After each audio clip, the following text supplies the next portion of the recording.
Ya, sudah ada pengamat penerbangan yang juga anggota Ombudsman Republik Indonesia yang akan bergabung bersama kami di Metro Pagi Prime Time. Ada Mas Alvin Lee, selamat pagi Mas. Selamat pagi Mas Wahyu. Ya, bergabung langsung dari Palembang, Sumatera Selatan. Mas Alvin, melihat apa yang sudah dikeluarkan putusan kemarin oleh Kementerian Perhubungan bagaimana terhadap temporary grounded terhadap Boeing 737 MAX 8? Ya, saya menyampaikan apresiasi kepada Menteri Perhubungan dan Dirjen Perhubungan Udara yang sudah mengeluarkan suatu kebijakan preventif ya, pencegahan untuk menjamin keselamatan penerbangan di Indonesia. Memang secara teknis belum diketahui persis apa yang menyebabkan terjadinya kecelakaan 737 MAX 8 di Ethiopia, tapi data-data awal menunjukkan banyak kemiripan dengan apa yang terjadi pada PKLQP di Jakarta, sehingga ada kekhawatiran kalau memang penyebabnya sama, itu dapat merupakan indikasi adanya cacat dalam rancang bangun pesawat tipe tersebut. Nah,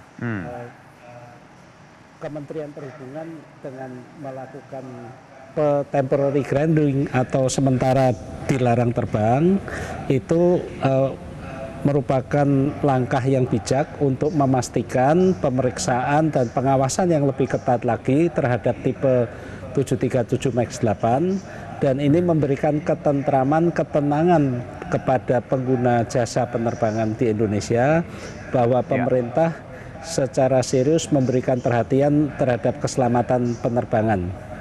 Mas Alvin, kalau saya lihat dari surat apa yang dirilis dari Kementerian Perhubungan ini menyebutkan bahwa temporary grounded ini hanya dilakukan untuk pengecekan ketika di Jakarta gitu ya, dengan maskapai masing-masing.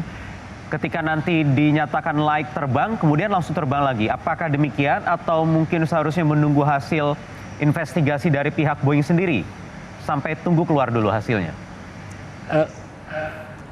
Ya, yang jelas yang pertama, selama ini tipe MAX 8 di Indonesia memang sudah mendapatkan pengawasan yang lebih ketat daripada tipe lainnya.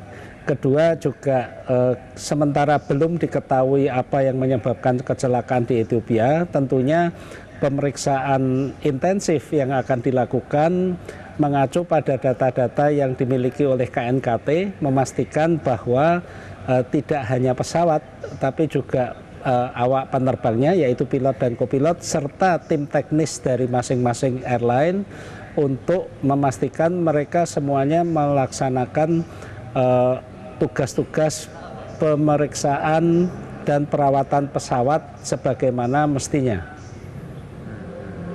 Jadi kalaupun belum ada investigasi yang dikeluarkan atau jawaban dari Boeing, ini masih bisa terbang begitu? Ketika dinyatakan layak terbang setelah rem cek dan lain sebagainya? Bukan rem cek ya, ini rem cek itu kan secara acak, ini semuanya, jadi bukan sampel saja. Dan saya yakin KNKT juga sejak kemarin sudah berkoordinasi langsung dengan penyelidik di Ethiopia maupun dengan pihak Boeing untuk mendapatkan data-data terbaru. Apabila memang ada kemiripan penyebab kecelakaan, tentu akan ada langkah lanjutan dari Kementerian Perhubungan.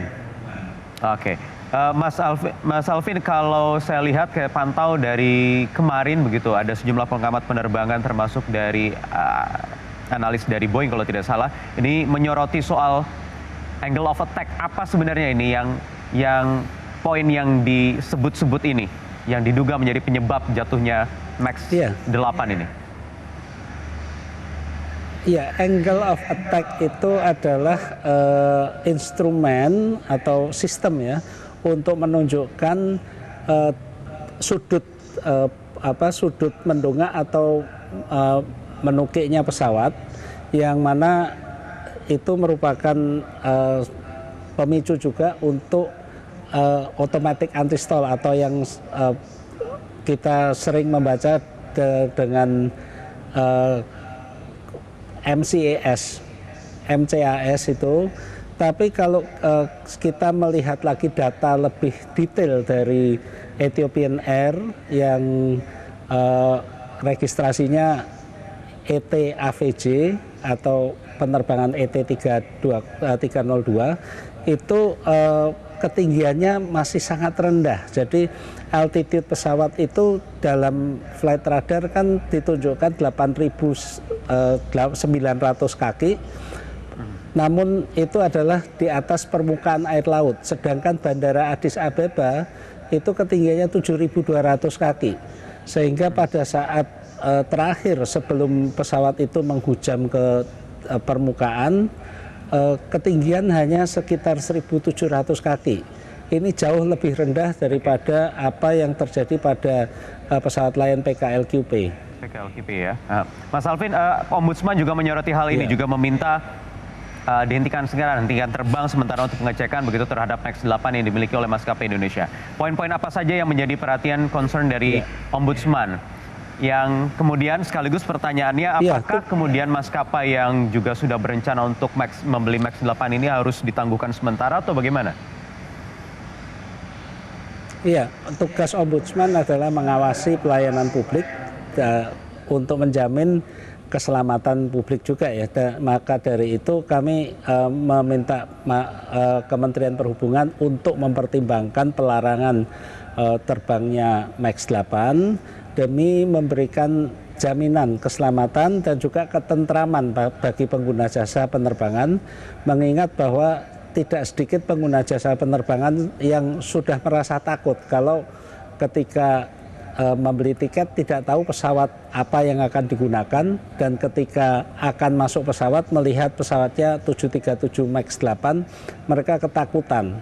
Nah, tentunya pemerintah wajib memberikan jaminan bahwa pemerintah tidak diam saja, tidak melakukan pembiaran, dan melakukan apa yang bisa dilakukan untuk memastikan keselamatan penumpang ini terjamin. Dengan demikian kita juga membantu sebetulnya airline untuk mencegah terjadinya hal-hal yang tidak perlu, yaitu misalnya ada penumpang yang menolak naik pesawat Max 8, itu nanti akan menjadi masalah tersendiri lagi. Oke. Soal maskapai yang sudah berencana untuk membeli Max 8, apakah perlu ditangguhkan sementara atau dikaji ulang kerjasamanya atau bagaimana, Mas? Ya, sejauh pengetahuan saya, Lion Air sejak kecelakaan PKLQP belum ada penambahan Max 8 baru. Garuda juga sudah lama tidak menambah pesawat Max 8 baru. Tentunya maskapai-maskapai penerbangan ini juga menunggu hasil penyelidikan di Ethiopia dan juga tuntasnya penyelidikan KNKT untuk mempertimbangkan kelanjutan dari pesanannya itu. Baik, anggota Ombudsman Republik Indonesia dan juga pengamat penerbangan Alvin Lee, terima kasih sudah bergabung di Metro Pagi Prime Time. Pemirsa, kami harus jeda kembali, sesaat lagi rekan saya Andi Rahmi akan kembali dengan perakiraan cuaca untuk hari ini.